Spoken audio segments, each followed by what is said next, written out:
Hello everyone, स्वागत है आप सभी का जून क्लासेज में। सभी प्यारे विद्यार्थियों को नमस्कार। राजस्थान में लैब असिस्टेंट कैसे बने, इसकी योग्यता क्या होगी, एज लिमिट क्या होगी, सिलेक्शन प्रोसेस क्या होगा, इसके अलावा सैलरी कितनी मिलती है, कंप्लीट इन्फॉर्मेशन मैं आपको देने वाला हूं। और नई लैब असिस्टेंट की भर्ती कब तक आएगी इसकी भी हम लोग बात करेंगे, तो अंत तक कंप्लीट वीडियो जरूर देखना है। आइए वीडियो को स्टार्ट करते हैं। दोस्तों, राजस्थान लैब असिस्टेंट भर्ती की अगर हम बात करें, एक ऐसी परीक्षा, एक ऐसी भर्ती जिसमें एक ही एग्जाम होती है, ठीक है ना। ये ऐसी भर्ती है कि ना कोई प्री होता है, ना कोई मेंस होता है, ना कोई इंटरव्यू होता है, कुछ भी नहीं होता। ओनली एक पेपर देना पड़ता है और उसके बाद में आपका फाइनल सिलेक्शन हो जाता है। तो बहुत ही शानदार ये जॉब होने वाली है। लैब असिस्टेंट की आवश्यकता स्कूल में भी रहती है, कॉलेज में भी रहती है, आप सभी को पता है। तो यहां पर सबसे पहले हम बात करते हैं योग्यता की कि इसकी एलिजिबिलिटी क्या है, कौन कौन यहां पर लैब असिस्टेंट बन सकता है। दोस्तों, अगर हम लैब असिस्टेंट की बात करें तो यहां पर कौन कौन से डिपार्टमेंट में, कौन कौन से विभाग के अंदर इनकी आवश्यकता होती है, तो आप देख सकते हैं कि कौन कौन से विभाग के अंदर इनकी आवश्यकता यहां पर है। तो यहां पर आप देख सकते हैं कि माध्यमिक शिक्षा विभाग जो है, इसके अलावा कृषि विभाग के अंदर, आपके कॉलेज शिक्षा आयुक्तालय के अंदर, आपके राज्य विधि विज्ञान प्रयोगशाला के अंदर, राज्य विधि विज्ञान प्रयोगशाला, इसके अलावा कॉलेज शिक्षा आयुक्तालय, इसके अलावा कॉलेज शिक्षा आयुक्तालय। तो यानी कॉलेज और स्कूल में जो 11वीं 12वीं लेवल की, जो साइंस की, जो आर्ट्स की, जो स्कूल होती हैं सीनियर सेकेंडरी लेवल की, उनमें लैब असिस्टेंट की आवश्यकता पड़ती है। दोस्तों, अब देखिए यहां पर जब आप नोटिफिकेशन देखेंगे उसमें एक कोड दे रखा होगा कि इस विभाग का ये कोड है। अब देखिए, प्रयोगशाला सहायक विज्ञान की बात करें दोस्तों, अगर आप प्रयोगशाला सहायक विज्ञान के लिए अप्लाई कर रहे हैं, देखो इन सबके लिए फॉर्म तो एक ही लगता है, अलग अलग विभाग हैं लेकिन फॉर्म एक ही लगेगा, सबको फॉर्म भरना पड़ेगा। प्रेफरेंस जो है उसके अनुसार यहां पर दे रखा है कि 01 कोड, 02 ये प्रेफरेंस का कोड है, ये प्रेफरेंस आप भर सकते हैं। तो प्रयोगशाला सहायक विज्ञान की बात करें, विज्ञान का मतलब है कि यहां पर अगर आपने पीसीएम और इसके अलावा पीसीबी से जो है 12वीं पास कर रखा है, जो मैं आपको यहां पर बताऊंगा डिटेल में, आप देख सकते हैं। देखिए यहां पर कोड फर्स्ट की हम बात करें तो ये शिक्षा विभाग में, माध्यमिक शिक्षा विभाग में प्रयोगशाला सहायक के लिए है। और इसमें वैकल्पिक विषयों के रूप में निम्नलिखित में से कम 3 विषयों के साथ सीनियर सेकेंडरी, और इसके अलावा सूक्ष्म जीव विज्ञान, जैव प्रौद्योगिकी, आपके जैव रसायन विज्ञान, भौतिक विज्ञान, रसायन विज्ञान, जीव विज्ञान, गणित, इसमें आपके पास में क्या होना चाहिए, सीनियर सेकेंडरी होना चाहिए। मैं इसको समझा देता हूं। यानी अगर आप पीसीएम के स्टूडेंट हैं या आप पीसीबी के स्टूडेंट हैं, यानी फिजिक्स केमिस्ट्री मैथमेटिक्स से आपने 12वीं पास किया है, या इसके अलावा आपके फिजिक्स केमिस्ट्री बायोलॉजी से पास किया है, तो आप यहां पर जो कोड नंबर फर्स्ट है, यानी इसके लिए अप्लाई कर सकते हैं। इसके लिए आप जो है लैब असिस्टेंट बन सकते हैं माध्यमिक शिक्षा विभाग के लिए। क्लियर है क्या? तो यहां पर पीसीबी पीसीएम चाहिए। इसके अलावा एक सब्जेक्ट अगर आपके पास में, जैसे कि मान लीजिए फिजिक्स केमिस्ट्री है और आपके यहां पर जो है बायोलॉजी की जगह जैव प्रौद्योगिकी हो सकता है, सूक्ष्मजीव विज्ञान हो सकता है, यानी माइक्रोबायोलॉजी, बायोटेक्नोलॉजी भी हो सकता है, तो कोई दिक्कत नहीं है। इनमें से 3 वैकल्पिक सब्जेक्ट आपके पास में होनी चाहिए।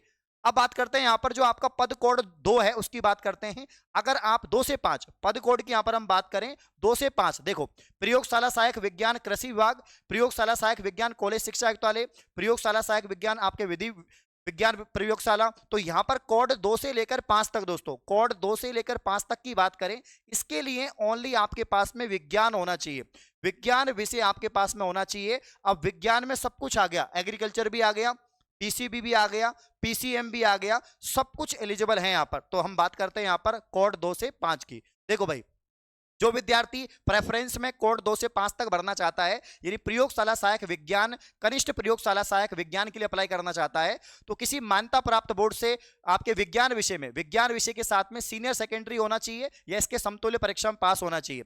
और बाकी आप सभी को पता है राजस्थान की भाषा और संस्कृति का ज्ञान होना चाहिए। तो ये आपके, अगर आप चाहे आप जहां पर एग्रीकल्चर से हैं, पीसीबी से हैं, पीसीएम से हैं, आप कोड 2 से 5 तक के लिए अप्लाई कर सकते हैं। एग्रीकल्चर वाले ओनली कोड 2 से 5 के लिए अप्लाई कर सकते हैं। एग्रीकल्चर वाले कोड फर्स्ट के लिए नहीं, माध्यमिक शिक्षा बोर्ड के लिए अप्लाई नहीं कर सकते। ये बात आपको ध्यान रखनी है। अब हम बात करेंगे दोस्तों यहां पर आपका कोड 6 और 7 की। देखो, प्रयोगशाला सहायक भूगोल और गृह विज्ञान, पिछली साल से यानी पिछली भर्ती से प्रयोगशाला सहायक गृह विज्ञान, यानी जो आपका यहां पर होम साइंस है, और जो भूगोल यानी जो ज्योग्राफी है, उसके लिए भी 11वीं 12वीं तक और कॉलेज के लिए जो है आपके लैब असिस्टेंट के पद यहां पर निकल रहे हैं। तो कॉलेज शिक्षा आयुक्तालय, कॉलेज शिक्षा आयुक्तालय के लिए जो यहां पर, अगर आपने भूगोल से 12वीं पास कर रखा है, आपके पास में भूगोल सब्जेक्ट थी, तो आप भूगोल के लिए अप्लाई कर सकते हैं। तो किसी मान्यता प्राप्त बोर्ड से भूगोल विषय में सीनियर सेकेंडरी और इसके समतुल्य होना चाहिए। और इसके अलावा अगर आप गृह विज्ञान से आपने 12वीं पास किया है, तो आप गृह विज्ञान के लिए अप्लाई कर सकते हैं। तो कुल मिला के बात मैं आपको समझा देता हूं। अगर आप माध्यमिक शिक्षा बोर्ड में लैब असिस्टेंट बनना चाहते हैं, 01 जो कोड की जो यहाँ पर विभाग है उसकी अगर हम बात करें तो उसमें ओनली पीसीबी पीसीएम वाले अप्लाई कर सकते हैं। इसके अलावा जो कोड 2 से 5 तक है उसमें सभी विज्ञान के छात्र छात्राएं अप्लाई कर सकती हैं, चाहे एग्रीकल्चर हो, चाहे आपके मैथ्स हो, चाहे आपके बायोलॉजी हो, कोई भी अप्लाई कर सकता है। इसके अलावा कोड 6 की बात करें तो आपके पास में जो यहाँ पर कोड 6 में मैंने आपको बताया भूगोल यानी ज्योग्राफी से आपने 12वीं पास किया है तो आप फॉर्म लगा सकते हैं, और कोड 7 में अगर आपने यहाँ पर होम साइंस यानी गृह विज्ञान से 12वीं पास किया तो फॉर्म लगा सकते हैं। तो इस प्रकार से आपकी योग्यता यहाँ पर रहती है। तो कुल मिला के जो साइंस वाले स्टूडेंट हैं, जो होम साइंस वाले स्टूडेंट हैं और इसके अलावा ज्योग्राफी वाले स्टूडेंट हैं, वो यहाँ पर 12वीं पास अगर हैं या 12वीं कर रहे हैं तो आप लोग फॉर्म लगा सकते हैं, कोई दिक्कत यहाँ पर नहीं है। ये तो आपकी योग्यता हो गई दोस्तों। अब हम बात करते हैं एज लिमिट की। योग्यता के बाद एज लिमिट की बात करें यानी आयु सीमा की बात करें कि आयु सीमा कितनी चाहिए भाई। आयु सीमा की दोस्तों अगर हम बात करें कि आयु सीमा कितनी चाहिए तो याद रखना मिनिमम तो 18 है, मिनिमम तो 18 वर्ष है और मैक्सिमम 40 वर्ष है, यानी आपकी न्यूनतम आयु 18 वर्ष है और मैक्सिमम 40 है। तो आप लोग यहाँ पर तैयारी कर सकते हैं दोस्तों। क्लियर है, आपको दिख रहा होगा, तो यहाँ पर आप लोग तैयारी कर सकते हैं। Minimum 18 maximum 40। आरक्षित वर्ग को छूट भी रहती है, तो अगर आप SC ST से हैं तो 5 साल की छूट हो जाएगी। बाकी अन्य कैटेगरी के स्टूडेंट्स को उनकी कैटेगरी के अनुसार छूट मिल जाती है। क्लियर है। अब यहाँ पर हम बात करते हैं दोस्तों इसका वेतन कितना मिलता है, सैलरी कितनी मिलती है, ये तो मैं आपको बताऊंगा ही। इससे पहले हम एग्जाम पैटर्न को जान लेते हैं कि इसका एग्जाम पैटर्न क्या होता है। तो सबसे पहले हम बात कर रहे हैं जो साइंस वाले स्टूडेंट है उनके लिए, जो साइंस वाले स्टूडेंट है उनके लिए एग्जाम पैटर्न की बात करेंगे क्या रहेगा।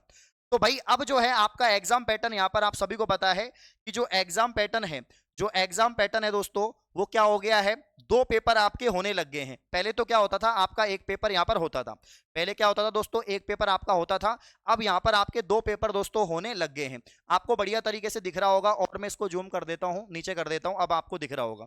ठीक है, यहाँ पर लिखा हुआ है राजस्थान कर्मचारी चयन बोर्ड, यानी राजस्थान कर्मचारी चयन बोर्ड इस भर्ती को कंडक्ट करवाता है। इसके अलावा प्रयोगशाला सहायक विज्ञान संयुक्त सीधी भर्ती 2022, और इसका जो पैटर्न है वो आपके सामने है दोस्तों। एक ही दिन में 2 पेपर होते हैं इसके अंदर, इसमें एक ही दिन में 2 पेपर होते हैं। एक तो आपका सामान्य ज्ञान का होता है और एक आपका दोस्तों सब्जेक्ट का होता है। सामान्य ज्ञान में दोस्तों कंप्लीट राजस्थान की जीके आ जाती है।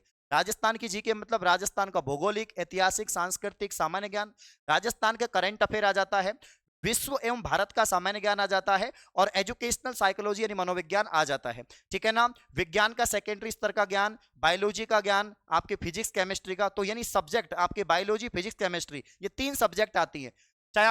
चाहे आप एग्रीकल्चर के हों, चाहे आप फिजिक्स के हों, मतलब चाहे मैथमेटिक्स के स्टूडेंट हो पीसीएम वाले, चाहे सीबीजेड के हों या आप यहाँ पर पीसीबी के हों, सबको ये 3 सब्जेक्ट ही पढ़नी पड़ेंगे। जीव विज्ञान यानी बायोलॉजी, भौतिक विज्ञान यानी फिजिक्स, और केमिस्ट्री यानी रसायन विज्ञान। इसके आपके 100 क्वेश्चन आएंगे, 200 नंबर का पेपर होगा, 2 घंटे का पेपर रहेगा। ठीक है ना, पहला पेपर 100 क्वेश्चन 200 नंबर 2 घंटे, दूसरा भी 100 क्वेश्चन 200 नंबर 2 घंटे, यानी कुल मिला के यहां पर देख सकते हो कि 400 नंबर का आपका पेपर होता है। दोनों पेपर आपके 400 नंबर के होते हैं और 400 नंबर के आधार पर आपकी मेरिट बनती है। समझ गए आप लोग, वापस से बता देता हूं, एक कॉमन सब्जेक्ट, एक कॉमन पेपर होता है सबके लिए। ठीक है ना, जिसमें राजस्थान का सामान्य ज्ञान और करंट अफेयर आती है और इंडिया का स्टैटिक जीके आ जाता है। और ठीक है ना, इसके अलावा पेपर 2 में आपके जो सब्जेक्ट के सवाल पूछे जाएंगे, ये बात आपको ध्यान रखनी है। आपके एमसीक्यूज टाइप में प्रश्न होते हैं, प्रत्येक पेपर में आपको 40% मार्क्स लाने पड़ेंगे। मिनिमम 40% पहले पेपर में, मिनिमम 40% दूसरे पेपर में लाने पड़ेंगे, तभी आप पास होगे, नहीं तो आप पास भी नहीं हो पाएंगे। नेक्स्ट यहाँ पर 1/3 आपके नेगेटिव मार्किंग रहती है। अब हम बात करते हैं दोस्तों यहाँ पर भूगोल की, ज्योग्राफी के जो स्टूडेंट हैं, तो एक पेपर आपका सामान्य ज्ञान का होगा, मतलब एक ही पेपर होगा। ज्योग्राफी वालों के लिए एक ही पेपर होगा। ठीक है ना, एक ही पेपर होगा, एक ही पेपर के 2 खंड होंगे, एक ही पेपर के 2 खंड होंगे। सामान्य ज्ञान में राजस्थान का इतिहास आ गया, कला संस्कृति साहित्य परंपराएं विरासत और भूगोल आ गया। इसके आपके यहाँ पर 100 अंक का होगा। ठीक है ना, और जो राजस्थान का जो आपका जो भूगोल है, 12वीं स्तर का जो आपका भूगोल है, उसके भी यहाँ पर जो है 200 अंक का पेपर होगा। टोटल आपके 300 अंक का पेपर होने वाला है और 3 घंटे का पेपर होगा।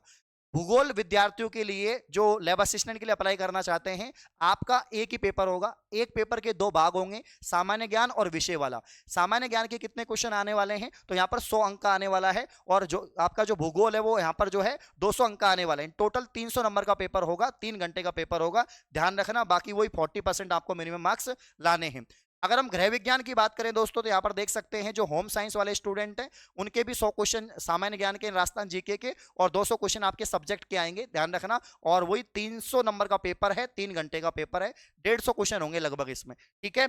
बाकी 40% मिनिमम लाना है और 1/3 आपके नेगेटिव मार्किंग होती है, इसका ध्यान रखना है। तो ये पूरा कंप्लीट एग्जाम पैटर्न रहेगा आपके। बाकी डिटेल सिलेबस आप लोग कमेंट करेंगे तो मैं वीडियो बना दूंगा। अब बात कर लेते हैं सैलरी कितनी मिलेगी, कि भाई आप फाइनली लैब असिस्टेंट बन गए, सिलेक्शन हो गया आपका, तो सैलरी कितनी मिलेगी। तो यहाँ पर देख सकते हैं कि राज्य सरकार द्वारा देय 7वें वेतन आयोग के अनुसार प्रयोगशाला सहायक का वेतनमान पे मैट्रिक्स लेवल 8 पर निर्धारित है, जबकि प्रयोगशाला सहायक का वेतनमान पे मैट्रिक्स लेवल 5 निर्धारित है। तो यहाँ पर आप देख सकते हैं, क्लियर है क्या बात, यहाँ पर आप देख सकते हैं, ठीक है ना। तो पेमेट्रिक्स लेवल यहाँ पर कितने की, 8 की आपको सैलरी मिलेगी। और अगर आप सहायक हैं, मतलब आप असिस्टेंट, लैब असिस्टेंट है, तो यहाँ पर आपको मैट्रिक्स लेवल 5 की सैलरी मिलेगी। तो अच्छी खासी सैलरी मिलती है, बहुत शानदार जॉब होती है। स्कूल टाइम का ही आपका जॉब रहता है, कॉलेज में तो कॉलेज टाइम का जॉब रहेगा। एक्स्ट्रा आप और पढ़ाई कर सकते हैं, बहुत समय मिल जाता है। और लेबोरेटरी के अंदर काम होता है, जो लैब होती है आप सभी को पता है, फिजिक्स की लैब अलग होती है, केमिस्ट्री की अलग होती है, बायोलॉजी की अलग होती है, बायोलॉजी में भी जूलॉजी की अलग होती है, बॉटनी की अलग होती है। बहुत शानदार जॉब है। 12वीं पास मांगते हैं इसके अंदर, एज बताई दी है, पूरा प्रोसेस बता दिया है। कुछ नहीं होगा, सिर्फ पेपर होगा, रिटर्न पेपर होता है। रिटर्न पेपर आपने दिया, पेपर की कट ऑफ निकलती है, उसके बाद आपको डीवी के लिए बुलाएंगे, डीवी में मान लीजिए 2 गुना बुला लिए, फिर 1 गुना को फाइनल ज्वाइनिंग मिल जाती है। ये सिंपल सा इसका प्रोसेस होता है और कुछ भी नहीं होता है। उम्मीद है लैब असिस्टेंट कैसे बने आपको समझ में आया है। लैब असिस्टेंट की नई भर्ती 2024 में देखने को मिलेगी, उससे पहले कुछ भी नहीं होने वाला।